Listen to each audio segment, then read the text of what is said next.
Faly miarabantsika rehetra indray rakizy. Ary faly indrindra indray androany hanolotra tantara mahafinaritra sy mahavariana ho anao. Enoy tsara ary. Ny fanambarana nahaterahany Jesosy.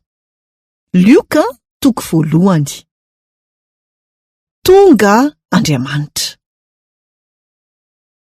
Nandrinandry teo ambony karipetra i Marka. Nahasarika ny sainy manontolo ilay boky iray mahavariana. Iza indray ary izany? I Alex, ianao ve io? Ahoana no nahatonga anao eto? Tena zava-mahagaga be. Tsy nahateny i Marka. Nifindra tany amin'ny toerana hafa ilay namana akaiky 2 taona lasa izay, ary tsy nifankahita intsony izy ireo hatramin'izay. Tamin'ny fomba tsy nampoizina ihany koa, dia nisy tovovavy iray tonga teo amin'ny Israely, nandray mpitsidika tena miavaka. Tsy nisy fotoanany fanomezana, tsy nisy fampilazana meloa, nijoro tampoka teo anoloany, anjely iray. Toy izany koa Andriamanitra, tonga tampoka rehefa tsy misy manapo. Taitra Maria.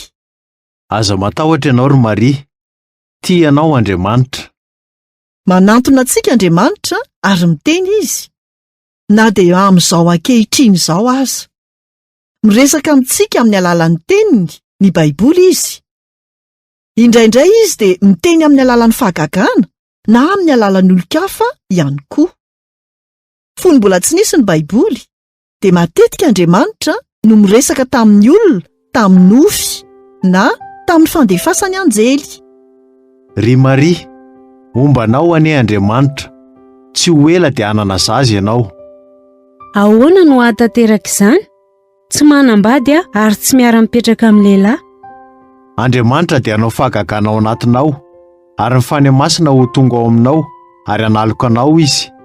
Noho izany, ny zanakao dia antsoina hoe zanak'Andriamanitra. Ity ny ankizivavin'ny Tompo, aokane ho tonga amiko izany araka ny teninao.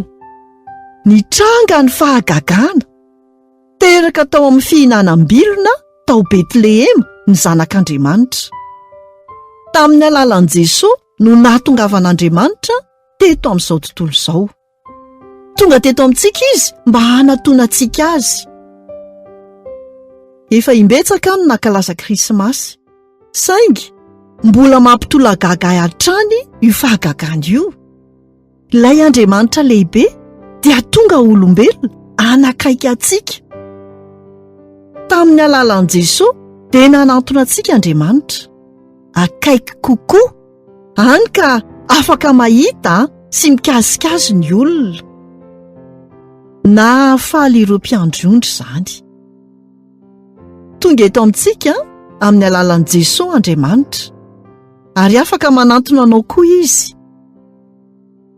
Tianao ho tonga eo amin'ny fiainanao ve izy? Azonao atao izany amin'ny alalan'ny vavaka toy izao. Jesosy Tompo, mengavanao ahiditra amin'ny fiainako, fa efa novoaiko anao mivaravaran'ny foko. Teo anao mandrakizay misaotra noho ny fitiavanao lehibe. Manantona anao Andriamanitra mba hahafahanao hanantona azy.